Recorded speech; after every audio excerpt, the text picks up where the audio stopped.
Dnes si dáme ďalšiu prípadovú štúdiu. Čo by ste robili, keby ste zdedili peniaze? Konkrétne 1 700 000. Máte hypotéku za úrokovú sadzbu 3,49% a fixácia sadzby vám končí za 5 rokov. Splácate mesačne 30 000 na ďalších 27 rokov a čisté mesačné príjmy rodiny sú 100 000. Splatili by ste hypotéku a znížili tak splátku, alebo by ste tieto peniaze investovali?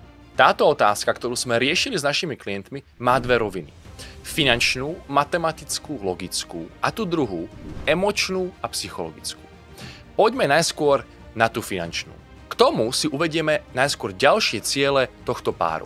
Do 5 rokov chcú založiť rodinu, čo je veľký výdaj samozrejme, a chcú aj obnoviť auto.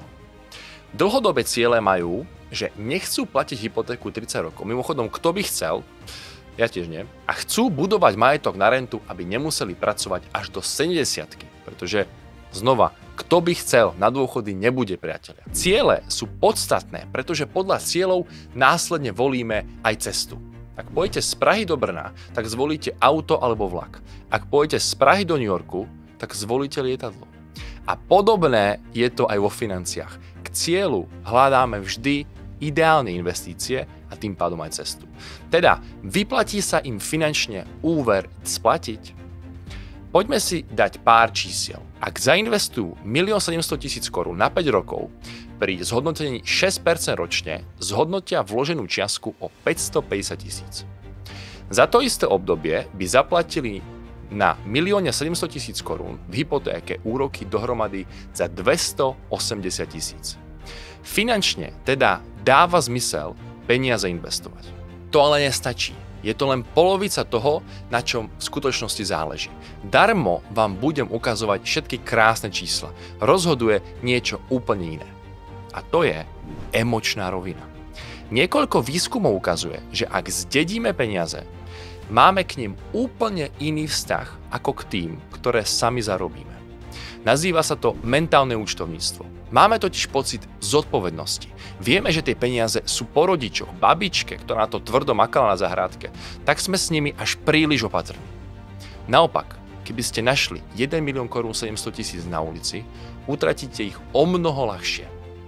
Mozog skrátka priraďuje inú váhu peniazom podľa toho, odkiaľ sú, aj keď je to stále tých istých 1 700 000. Niekedy dokonca, ak vám dávajú rodičia peniaze, sú za podmienky, že chcú, aby ste to použili na bývanie. Emočná rovina je aj v tom, že investovanie má svoje rizika. Áno, počítam výnos 6% ročne, ale záleží, kam tie peniaze investujem. Ako zvládnete zmeny hodnoty, kolísanie investícií, potenciálne krízy, aký máte plán, keď sa nebude dariť. Skrátka, je to neistota výsledku. A predsa len použitie peňazí na splatenie hypotéky je istota. Investovania nie. Ako sme to s týmto párom vyriešili? Áno, peniaze sme investovali, nesplatili sme hypotéku a začali sme konzervatívnym pomerom 35% do akciového globálneho portfólia a 65% do nehnuteľnostných a dlhopisových fondov. Po 2 rokoch máme výsledok. Vložených približne 1 700 000. Momentálne tam sú 2 milióny, čo je nejakých 300 000 korún, v priemere je to okolo 9% ročne. Sme zatiaľ nad očakávaniami. Akcie rástli aj po úvodných poklesoch, nehnuteľnostné a dlhopisové fondy rástli tiež. Čiastočne môžeme niektoré zisky už aj vybrať a realizovať. Tento postup, teda nesplácam, ale investujem, má niekoľko výhod. Máte rezervy dostupné a môžete ich vybrať. S týmito peniazmi tvoríte ďalší majetok, teda bohatstvo, ale dôležité je upozorniť.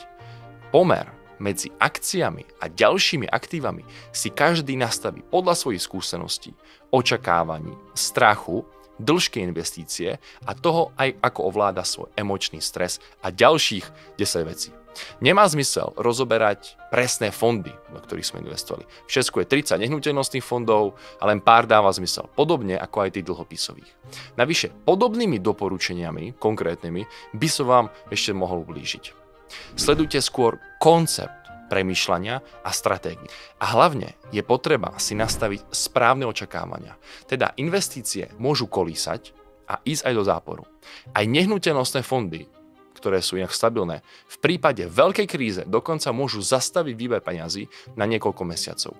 Posledne to bolo v roku 2008, kde aj najväčší nehnuteľnostný fond v Česku spadol o 20% a zastavil výbery. Je teda potreba s tým počítať. Takže na záver, pri finančnom rozhodnutí najskôr sa pobavte nielen o súčasnosti, ale o ďalších cieľoch do 5 rokov. Pobavte sa o tom, ako chcete žiť, aké vás čakajú ďalšie výdaje. Uvedomte si, čo vás emočne ovplyvňuje. Pokiaľ je tá neistota príliš veľká, je častokrát lepšie hypotéku splatiť. Uvedomte si, že vás partner to môže mať inak, pretože na tým premýšľa viac finančne a vy emočne, alebo naopak, vy emočne a on matematicky.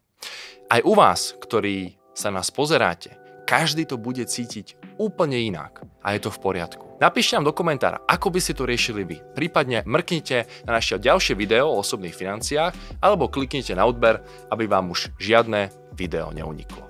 A pamätajte, kontrolujte svoje peniaze, inak budú peniaze kontrolovať vás.